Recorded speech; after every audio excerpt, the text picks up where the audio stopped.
Kasus kematian Imam Maskur yang dianiaya hingga tewas oleh 3 anggota TNI menimbulkan beragam spekulasi. Salah satunya terkait adanya dugaan bisnis obat ilegal di balik kematian warga Biren Aceh tersebut. Namun Kadispen TNI Angkatan Darat Brigjen Tamim Tohari mengaku masih mendalami hal tersebut.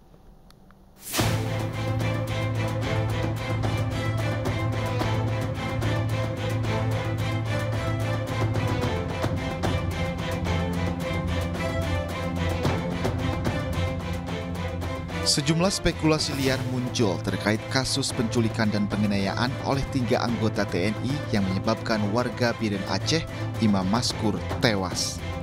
Salah satunya terkait dugaan bisnis obat ilegal jaringan Aceh. Sebab kasus ini bermula saat Imam Maskur yang diduga penjual obat ilegal berkedok jualan kosmetik diculik dari tokonya di kawasan Ciputat oleh 3 anggota TNI yang menyamar jadi polisi. Dugaan adanya jaringan Aceh dalam kasus kematian Imam Maskur ini diperkuat oleh pernyataan Komandan Pomdam Jaya Kolonel CPM Irsad Hamdi Bey Anwar. Menurut Kolonel Irsad, 3 anggota TNI yang telah ditetapkan tersangka itu merupakan orang Aceh yang bertugas di Jakarta dan mengetahui aktivitas korban.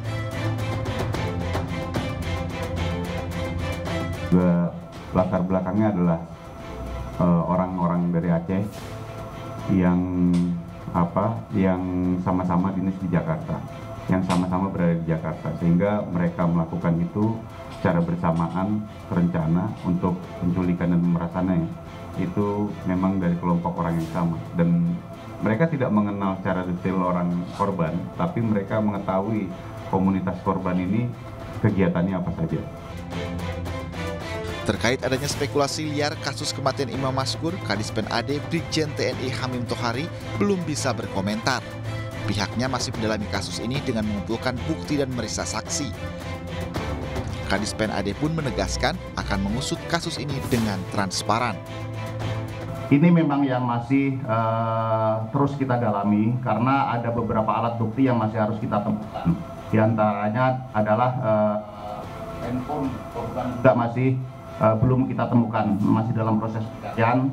Artinya kita tidak bisa berspekulasi dengan asumsi-asumsi bahwa ini sudah sekian kali melakukan, tetapi ini akan terus didalami. Termasuk juga mungkin ada masalah-masalah lain yang melatar belakangi kasus ini juga sedang dalam pendalaman, sehingga kita tidak bisa berasumsi dulu, nanti setelah lengkap akan kita sampaikan detailnya kepada publik melalui rekan-rekan media.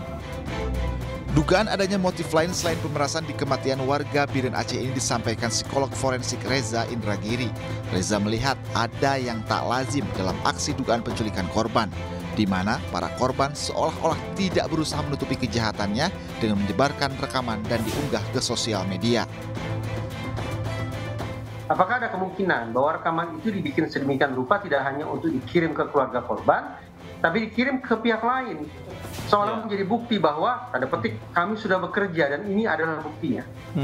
Spekulasi kedua, adakah kemungkinan masalah narkoba, penyalahgunaan obatan terlarang juga berlangsung dalam kasus ini?